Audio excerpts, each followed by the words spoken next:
everyone, how are you guys? I hope you are doing okay, or at least trying to be okay, despite that we are already in our 5th month in quarantine period. 2020 has been an unexpected year for everyone. The world had to take its pause when the pandemic hit us early this year.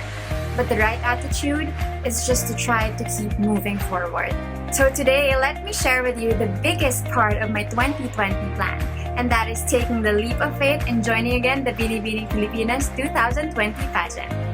I started to consider pageantry as part of my #life goals when I joined Binibini Filipinas 2018. It was actually my family who encouraged me to start joining pageants. My mom was a Binibini herself, but me growing up, I didn't really see myself as a beauty queen because I'm more of the timid and shy type person, and I really do not feel comfortable being on the spotlight.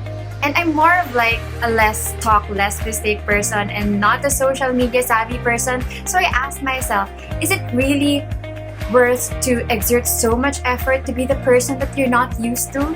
One thing I realized that it's not about changing who you are, but it's opening yourself up to a lot of opportunities. Imagine representing your country internationally. That's gonna give you so much pride. And pageantry right now is continuously evolving.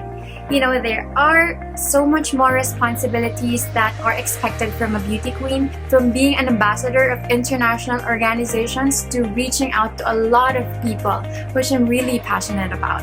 It's not going to be easy if you take down that road of being a public figure. Why? Because it entails judgments and criticisms, and you have to be ready about that. It's going to be a test of character. I also had my fair share of the struggles that I've went through in Binibini Filipinas 2018 and is currently going through in my experience in Binibini right now. Let me summarize it into 3. Number 1, self-trust and confidence.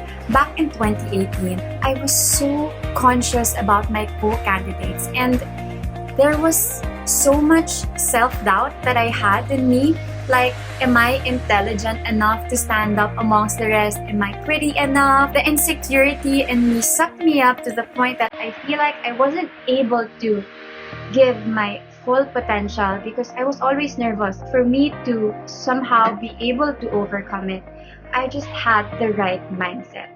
Focusing on your strengths, your competitor is just yourself. That you make yourself go better, that you improve the things that you need to improve to educate yourself. You have to do your own research, you have to listen to your mentors, you have to attend to your trainings. It's about dedicating your time, your effort, and everything else. It's all in. Number 2, failure.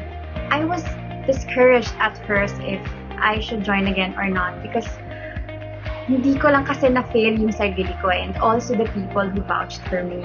Is it really worth the time and effort since I'm already settled in my corporate career, whether there's pageantry or not? But I thought through and went back to finding my why. Why did I join in the first place? What are the milestones that I can achieve in joining again?